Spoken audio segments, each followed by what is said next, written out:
اس کے پیچھے امریکہ کا ہاتھ نہیں ہے، یہ آپ کی آنکھوں میں مٹی ڈالنے کے لیے کہا جاتا ہے۔ امریکہ بڑا ظالم ہے، کوئی ظالم نہیں ہے جب تک اس کو ظلم پر اکسایا نہ جائے، اور ظالم وہ ہے جو اس کو اکساتا ہے۔ نہیں سمجھتے ہم، اور اگر یہ جس دن ہم سمجھ گئے، جس دن ہمیں یہ سمجھ آ گئی کہ کافر ہمیں کیوں مار رہے ہیں، اس دن ہم مارنے والے ہوں گے، کفر مرنے والا ہوگا۔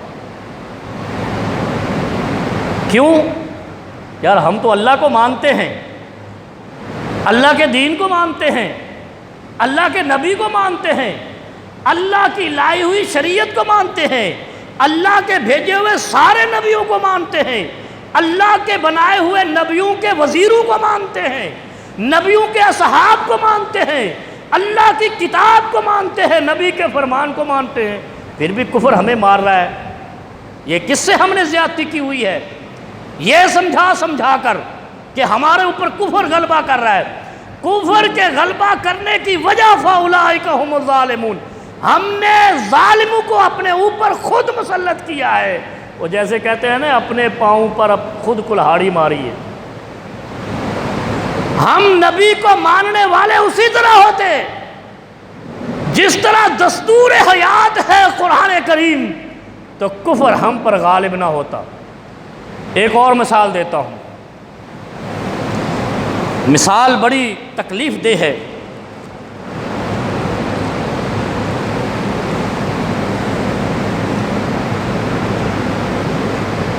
مسند امام احمد بن حنبل رحمہ اللہ میں آئی ہے، فرمایا جب یہودیوں اور عیسائیوں سے پوچھا جاتا ہے، ذرا غور کرنا پھر آگے چلیں گے انشاءاللہ، آج بڑا اہم مسئلہ آپ کو سمجھانا ہے۔ جب ان سے پوچھا جاتا ہے، یہودیوں سے پوچھا جاتا ہے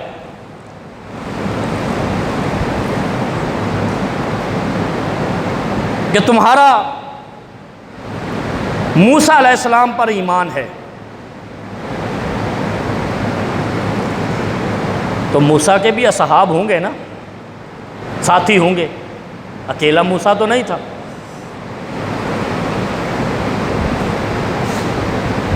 جب ان سے پوچھا جاتا ہے من خیر من اہل ملتکم، موسیٰ کی ملت میں سب سے اچھے لوگ کون ہیں؟ سوال ہوتا ہے نا، کیسے سوال ہوتا ہے؟ یا تمہارے علاقے میں سب سے نیک آدمی کون ہے؟ ایسے پوچھتے ہیں نا، تمہاری بستی میں اچھا آدمی کون سا ہے؟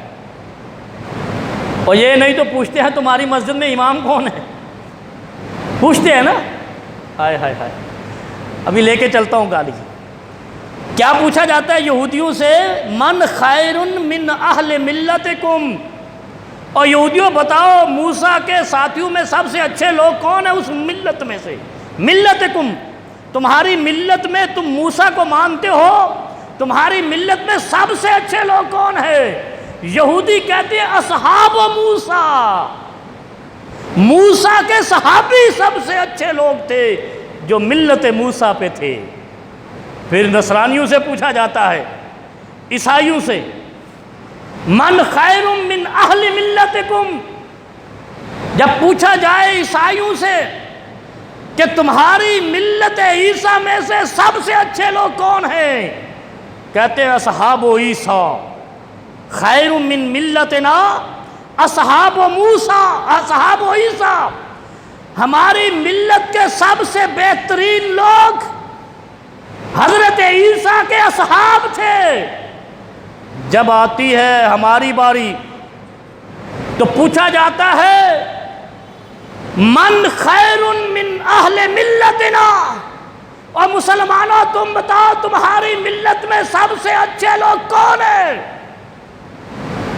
کہا جاتا ہے اصحاب محمد صلی اللہ علیہ وسلم، جو محمد صلی اللہ علیہ وسلم کے صحابہ ہیں وہ اس امت کے بہترین لوگ ہیں۔ اب میں آپ کو بات بتاتا ہوں، اب یہ نوٹ کر لیں، نبی کے صحابہ الف سے لے کر ابو بکر الف سے ہے، یا تک علی مرتضی تک اصحاب محمد، محمد صلی اللہ علیہ وسلم کے صحابہ ہیں، محمد صلی اللہ علیہ وسلم کے صحابہ ہیں، اور یہ الف سے یا تک اس ملت کے بہترین لوگ تھے۔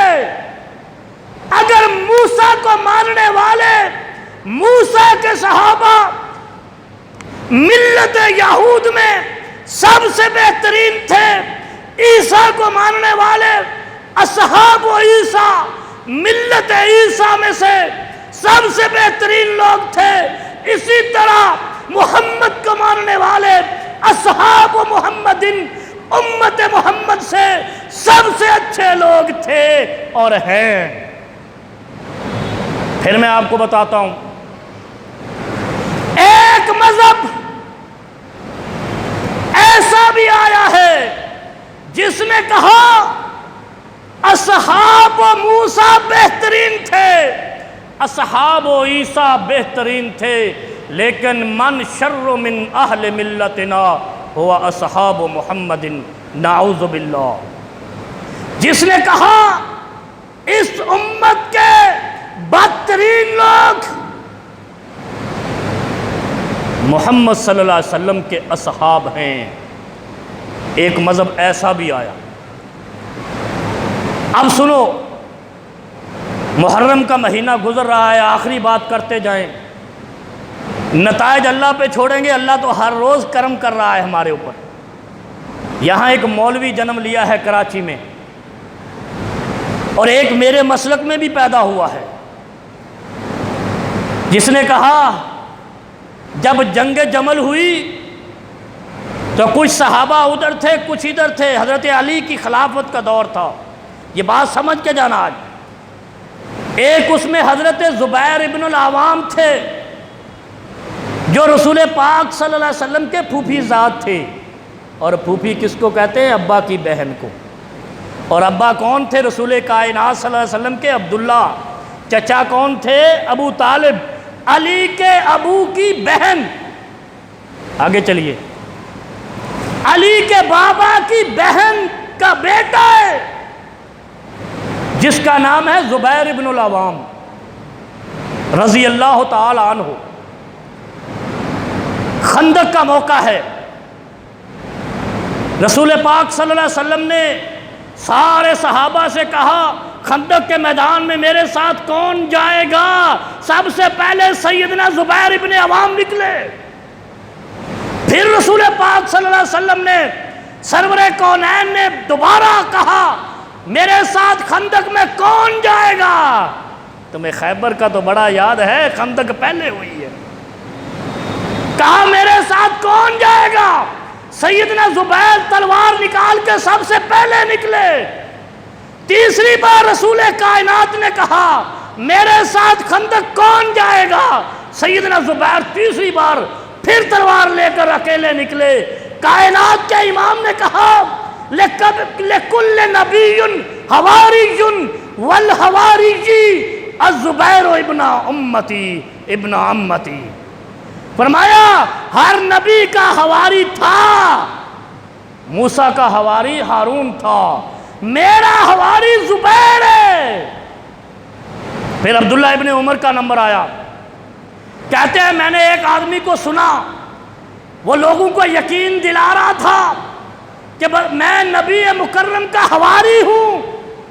ابن عمر کہتے ہیں ان کنت صادقا فکنت من آل زبیر وإلا فلا، کہا اگر تم نبی کے حواری ہو اور اس بات میں سچے ہو تو بتاؤ کیا تم آل زبیر سے ہو یا کسی اور سے ہو؟ اگر آل زبیر سے نہیں ہو تو تم نبی کے حواری نہیں ہو۔ اللہ اکبر۔ جو آل زبیر سے نہیں ہے، عبداللہ ابن عمر کہتے ہیں وہ نبی کا حواری نہیں ہے۔ ابھی یہاں بات ختم نہیں ہوئی، آگے چلتے ہیں۔ یہ ابن زبیر جب یزید کی حکومت آئی، یزید نے ولید ابن عتبہ کو لکھا جو گورنر مدینہ تھا کہ جاؤ ان 3 آدمیوں سے بیعت لو، جتنی مرضی سختی کرو، اس میں پہلا نمبر سیدنا حسین کا تھا، دوسرا ابن عمر کا تھا، تیسرا ابن زبیر کا تھا۔ جب ولید ابن عتبہ نے سختی کی، یہ سارے ہجرت کر کے مکہ آ گئے۔ اتنا پاک باز صحابی تھا، اتنا پاک باز صحابی تھا۔ عبداللہ ابن زبیر ان کا بیٹا ہے، زبیر ابن عوام کا، جس کو بعد میں سزائے موت دی، اور اتنے بڑے عظیم صحابی کو، جس کی ماں نے کہا تھا میرا بیٹا جب زندہ تھا بڑے لمبے تھے تب بھی سر بلند تھا، آج شہید ہو کر بھی اس کا سر اونچا ہے، کیونکہ لٹکا دیا گیا تھا مدینے میں، سب سے اونچا تھا۔ اتنا جلیل القدر صحابی ہے، اتنی عظمت والا نبی کا حواری ہے۔ ایک مولوی اٹھ کے کہتا ہے ہائے ہائے ہائے ہائے ہائے، زبانیں کیوں گنگ نہیں ہوتی، یہ اللہ کے فیصلے ہیں۔ کیا کہتا ہے؟ کہتا ہے حضرت زبیر اس لیے جہنم میں جائیں گے، انہوں نے امامت علی کا ساتھ نہیں دیا۔ جب حضرت علی اور حضرت امیر معاویہ کے درمیان کلیش ہوئی، تنازع ہوا، حضرت زبیر بھی آئے، دوسرے صحابہ بھی آئے، لیکن حضرت زبیر نے دیکھا دونوں طرف مسلمان لڑ رہے ہیں، واپس چلے گئے، کسی کا ساتھ نہیں دیا۔ نبی مکرم کا حکم ہے جب مسلمانوں کو لڑتے دیکھو یا تو بند کرواؤ لڑائی یا سائیڈ ہو جاؤ، خاموش ہو جاؤ، ساکت ہو جاؤ۔ من سکت نجا، فرمایا جو خاموش ہو جائے گا وہ نجات پا لے گا۔ اب دیکھو حضرت زبیر واپس جانے لگے، کسی نے راستے میں ان کو شہید کر دیا، واپس مدینے نہیں جانے دیا۔ جب شہید کر دیا تو آج کا 1450 سال بعد کا مولوی کہتا ہے، اس صحابی پر کہتا ہے کہ وہ اس لیے جہنم میں گیا، اس نے امامت علی کا ساتھ نہیں دیا، حق کا ساتھ نہیں دیا۔ تو میرے عزیز تیرا فیصلہ میں قبول کرتا ہوں، مجھے بتاؤ، اب آؤ میدان میں، فیصلہ تمہارا، مولوی تمہارا، دین تمہارا، شریعت تمہاری۔ جس نے علی کی امامت نہیں مانی وہ چاہے صحابی ہو، وہ تو کہتا ہے جہنم میں جائے گا۔ مجھے بتاؤ جس نے 3 کو اپنا امام مانا تو ان کو نہیں مانتا، تو کہاں جائے گا؟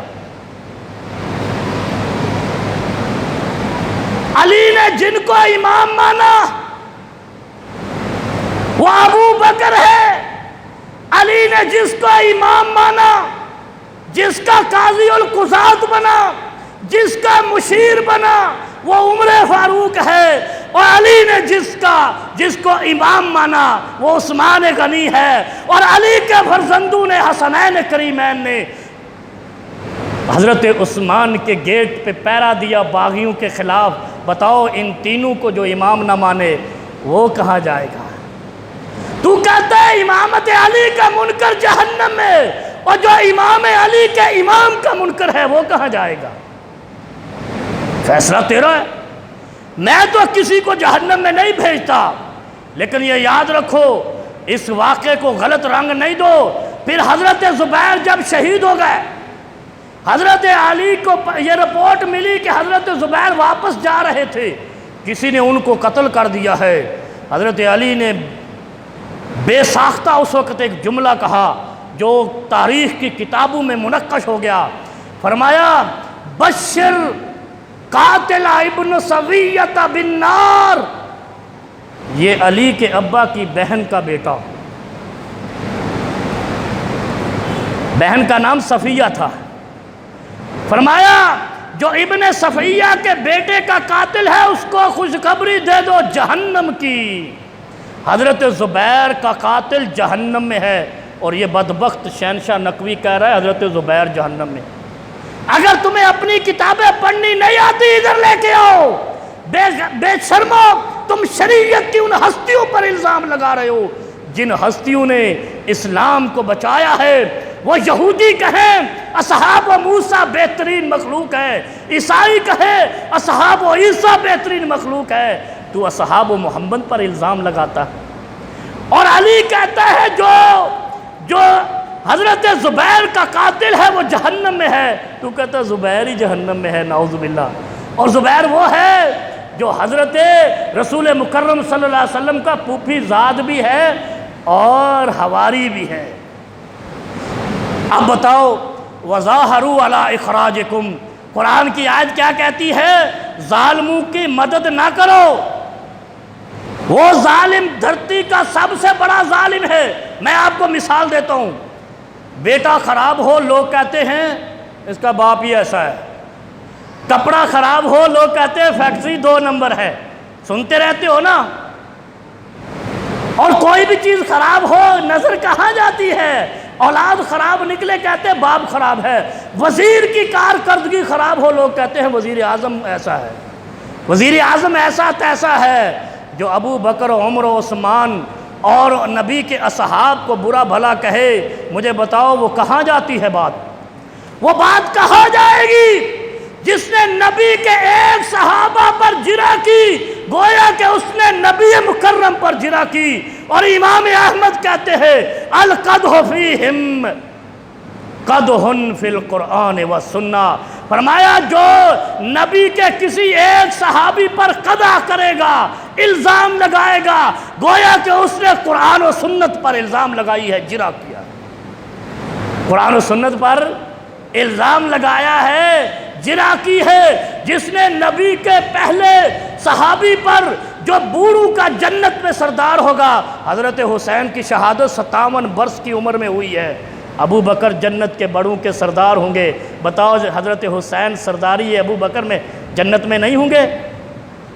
سیدہ شباب اہل الجنہ حضرت حسین کو نبی مکرم نے فرمایا، لیکن وہ شہید تو 57 سال کی عمر میں ہوئی۔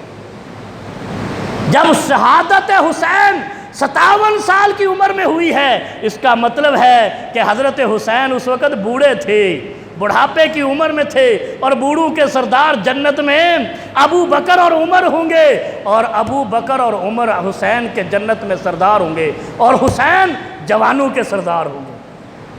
اور پھر بڑے نعرے لگاتے ہیں لوگ، آپ بھی سنتے، حسینیت زندہ باد۔ کون کہتا ہے زندہ باد نہیں ہے؟ مجھے یہ بتاؤ حسین کے امام بھی زندہ باد ہیں یا نہیں ہیں؟ حسین نے جن کو اپنا امام 34 سال مانے رکھا، جو حسین کے امام رہے، اور حسین ان کی امارت میں رہے، حسینیت زندہ باد ہے، تو حسین کے امام تو صدیق اکبر تھے، صدیقیت کو کیا کہو گے؟ ایک بات کو اللہ کے نبی صلی اللہ علیہ وسلم نے ایک ارشاد فرمایا، انما ہلاک من قبلکم الغلو، تم سے پہلی امتیں ہلاک اس لیے ہوئی کہ انہوں نے غلو کیا، کسی ایک شخصیت کو پکڑا آسمانوں تک پہنچا دیا، اور امتیں ہلاک ہو گئیں۔ یاد رکھو اس امت پر بھی ایسا وقت اسی لیے آیا ہے کہ ہم نے ایک ایک کو پکڑ کر اتنا غلو کیا ہے، کسی کو کچھ بنا دیا ہے، کسی کو کچھ بنا دیا ہے۔ نتیجے میں کیا نکلا ہے کہ امت زیر ہو گئی، ظالم اوپر آ گئے، امت رسوا ہو گئی، کمزور ہو گئی، ہر ایک نے چھینٹا جھمٹی شروع کر دی، اور امت مسلمہ کو تکلیفیں اس لیے پہنچی ہیں کہ ہم نے وہ قدر نہیں کی جو قدر اللہ کے نبی صلی اللہ علیہ وسلم بتا کر گئے تھے۔